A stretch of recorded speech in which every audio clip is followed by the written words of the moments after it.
Hey guys, welcome back to World of Warships. Today we're taking a look at full AA Austin. I'm going to be doing some full send W key gaming and seeing what we can accomplish. Maybe this is enough to keep a carrier off of us when we take an aggressive position. Austin certainly benefits from a full AA build, as you guys pointed out in the Sabir video where I went with full AA on that ship. It's a little awkward to run a full AA build when you're giving up so much damage. On ships like this one, ships like Sabir, things that can benefit from the AA build more than just the AA. In this case, getting us back to our reload booster sooner. Speaking of Sabirs, there's a first blood on one. Didn't quite manage to get the Worcester as well, but Austin could do pretty good in these brawls thanks to its armor profile. That 32mm plate, much like G-Nan, allows us to bounce that 457mm AP, giving us just enough time to get those torpedoes on target. Very important if we're full sending. Now on to a game with a lot of planes. We're going to get a ridiculous amount of planes here. Double Utrecht, double Guden strikes coming in here. And that's 33 planes instantly. Only a few bombs actually make it through. And that's really important because playing aggressive positions on islands typically is countered by carriers, typically countered by these airstrikes. You're very stationary, you're limited in your maneuverability, and that's perfect for carrier and airstrike drops. So if we can stop a lot of those drops before they even reach us, that's going to help us to play these islands so much better. Of course, this update, we also got the change to module damage, allowing us to heal back some of the AA mounts that actually got permanently destroyed. That no longer happens anymore. Excellent change, alongside our air detect not blooming when we fire. So taking full conceal on these light cruisers is even more important. We always have an air detect of 6 kilometers, which matches our AA range. So if the carrier wants to spot us, he's going to have to take some plane damage. It's really, really useful these days. More Utrecht bombs, and there's an AA defense expert already. Austin in particular, though, is going to massively benefit from running this build, as we're taking a lot of bursty engagements thanks to this reload booster. It has a typical cooldown of 120 seconds. But for that, you gain 15 seconds of 75% better reload. It is incredibly powerful. It is incredibly fun. I absolutely love playing Austin. And with the 4th upgrade, or at least the 4-pointer commander upgrade, we're getting a 50% reduction in our consumable reload time. Massively benefiting Austin. Not sure I'd recommend the exact build I was running here. We'll take a look at that towards the end of the video. The 6 upgrade slot, being AA, might be going a little too far on things, but it certainly netted us a ton of AA damage in this one, getting us nearly 150k AA damage, and essentially neutralizing the Guden and Utrecht bombs on this flank. Very, very powerful, and getting us more damage thanks to this reload booster. It's so much more comfortable to play close range with a light cruiser around islands when you know, or at least you think, the carrier and these dive bombers won't actually get their damage through. The airstrikes won't get their damage through. Otherwise, you typically play further back. And because of that, you have so much less battle impact. Light cruisers need to play around islands, and having carriers and airstrikes counter them on those islands makes it incredibly difficult to play them. So it's really nice to have our full AA suite available to us. Keep an eye out in the bottom left corner. Notice I have a mod there that tells me how much of my AA is available to me. And even if we do lose some of our AA at times, having it heal back is absolutely incredible. Although there still is a big problem with running these full AA builds. What if you don't see a carrier? What if you don't see airstrikes? Suddenly, you've allocated a ton of commander points and module upgrades towards something you're not even fighting.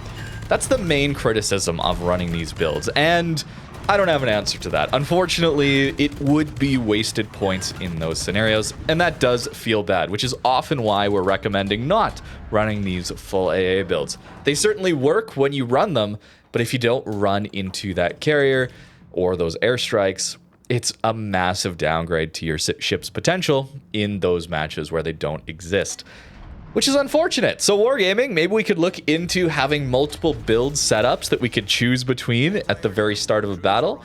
That could be really, really fun. I mentioned that in the Sabir video. I'm going to keep mentioning it because I think it's a really cool idea, and you've already done it in World of Tanks. So surely it wouldn't be that hard to port over, right? Although I've said that before when it comes to an anonymizer that's already in tanks, and they still haven't done that for years. So maybe it is harder than I think. Another Sabir full sending, and another set of torpedoes into him. Finally, didn't happen in the G-Nan video, but finally the Sabirs were full sending and we got to land a ton of torpedoes on them. Using island cover intelligently here, making sure we can get damage in on that Sabir. He's pushing around the island and he can't actually fire at us because he has to lead us forward and the island would be blocking. Really important that you learn how to use island cover with an Austin. Unlike G-Nan, similar hull, but unlike G-Nan, we don't have that smoke screen to help us out. So it's a lot harder to play as a light cruiser. But for me, it results in a more fun playstyle. This burst, this reload is really, really fun. And having to play around these bursty engagements is really interesting to me. Get an E in this one. I think the number of planes contributed to that. But we also got some decent cap contests and over 3k base XP in this one. Over 150k damage this time from the AA. Let's move on to some games where there's actually carriers. Again, playing somewhat aggressive, probably too aggressive for the vast majority of these situations. But I want to see how well I can deter a carrier. We can't actually fire our AA over islands, or through islands, I guess would be a better way of putting it. Back in the day, we used to have that as an option to deter carriers. The closer you push up, you need to have good island cover to deal with lobbing shells over them. But that also means that suddenly your AA isn't impacting the planes until they're right on top of your ship. So you need some really good AA to deter that so they don't get multiple drops on you. And so far in this one against a tier 8 carrier, so not nearly as powerful as those tier 10s, it seems to be working for us. But notice this carrier is smart. Briefly taking some AA damage there and then turning around using the island cover to prevent my AA from actually firing at him. It does mean we're able to shoot well dark here. This is one of those big changes. Normally I'd be getting plane spotted thanks to that air detect bloom we used to have. No longer. I'm really noticing the difference. I gotta say, I really do notice a massive difference when playing these light cruisers in particular. With battleships, heavy cruisers, it's a little harder to tell because their air detect is so much larger. But when this Kaga has to take AA damage if he's going to plane spot me, it deters a lot of that extra just hovering around waiting for me to take damage from the surface ships. In this case though, we're still spotted by the Missouri, but our AA is helping our Zarya stay alive. That's the other really, really big benefit of running these builds. It allows some of your teammates to, I know, teamwork in random battles, okay? It's not always gonna happen. But when it does, it allows your teammates to actually push up with you and not have to worry about taking a massive amount of plane damage. You're there to support and help them deal with all of those airplanes. And in this case, sure, some of the damage is getting through on this guy. We're playing a little further back, trying to stay safe. Angled to this Missouri. Unless he gets really lucky, he should be bouncing, or at least hitting our superstructure, so taking a lot less damage. But this allows our Zarya to take a lot less damage and help us by tanking for us the surface ships. It's a really nice synergy to have, and while it won't always happen in random battles, certainly div mates can help out a lot in team play. It is very useful. I know if I'm playing a battleship and I'm in a carrier game, I'm much less likely to push up if the AA cruiser isn't on my flank or isn't in a position to support my push with the AA he has. It is worth mentioning though that as a light cruiser, you gotta be very careful of where you push up. So trying to get to these islands, trying to prevent crossfires. I'm wondering about the St. Vincent, maybe pushing around into our spawn. So really trying to get close to this island. And that's where the carrier might drop us when we aren't able to maneuver all that easily around his drop. He's waiting until he gets the perfect angle to get our flat broadside with the torpedoes. His best angle to drop, my worst angle. So I pop the defensive fire. Not always using my defensive fire on every drop, but it's really when I'm in a vulnerable position to a specific angle like that, and I'm not able to maneuver very easily. That's when I want to use that defensive fire. Or when I know there's just a ridiculous amount of planes, or the carrier is just full sending his planes in. I want to deal with that as soon as I can. So in this game, we really didn't have to worry about much carrier damage at all. Instantly vaporizing those Napoli fighters. Hey, it's useful, man. It prevented him from spotting me. We have our reload booster up, but a Napoli is very, very hard for us to deal with. Trying to aim for his superstructure here and still getting shatters. I'm not sure where those shatters came from. I'm going to try and aim for his stern section. And it looks like I'm hitting his stern, but I'm still not able to get those full pens through. I don't know what's going on there. We'll take a Confederate.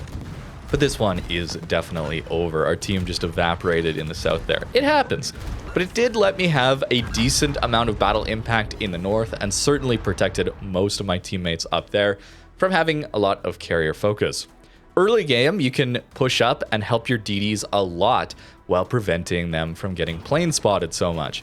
With the full build here, not even popping our defensive fire, we're going to take out most of this guy's squad. Sure, the Shima is spotted briefly, but it's not like that carrier can hover him for very long. This is without defensive AA. This is just purely the full AA build without using our consumable at all.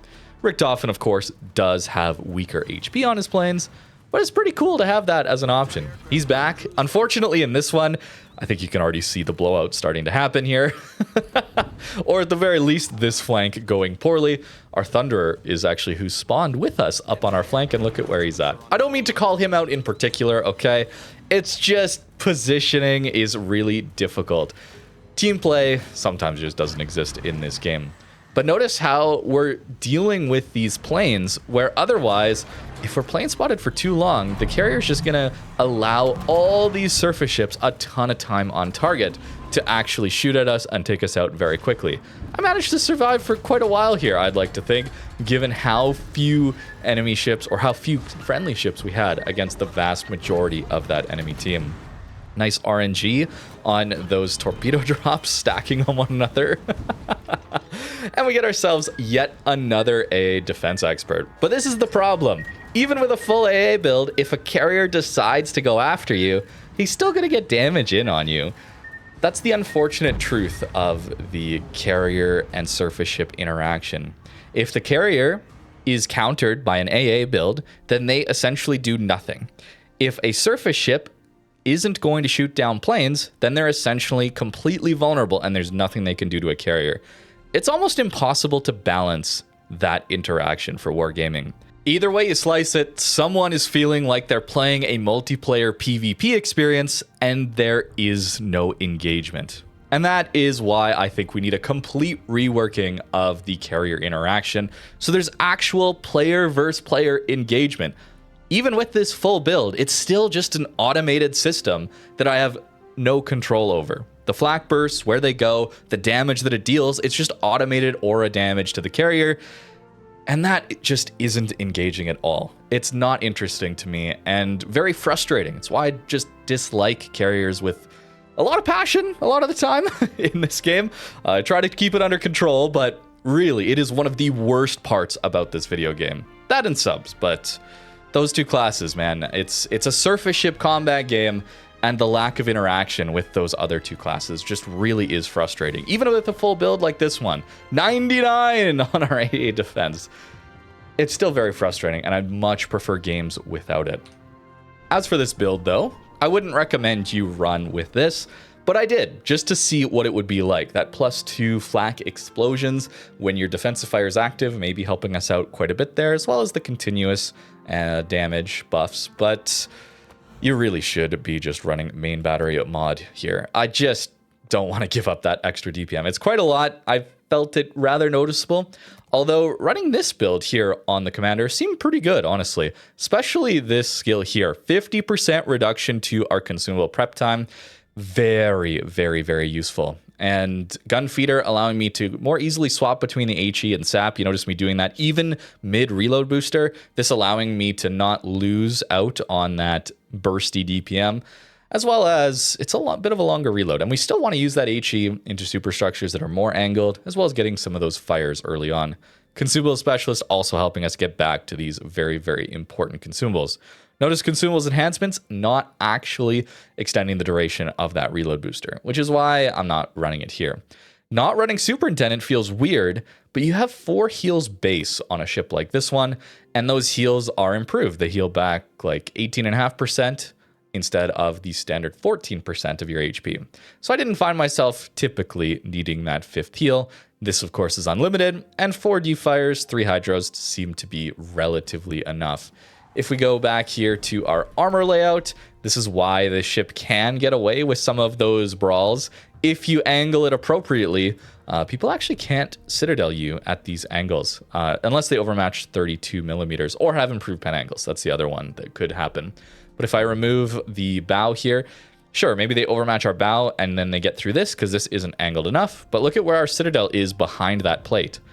It mostly covers it. If you get this angle here perfectly, it mostly is covering the front portion of our Citadel here. So it's difficult, of course, to do, and you got to get lucky, but it's possible to bait people into shooting your side and then turning in like I did against that Sabir initially in this video.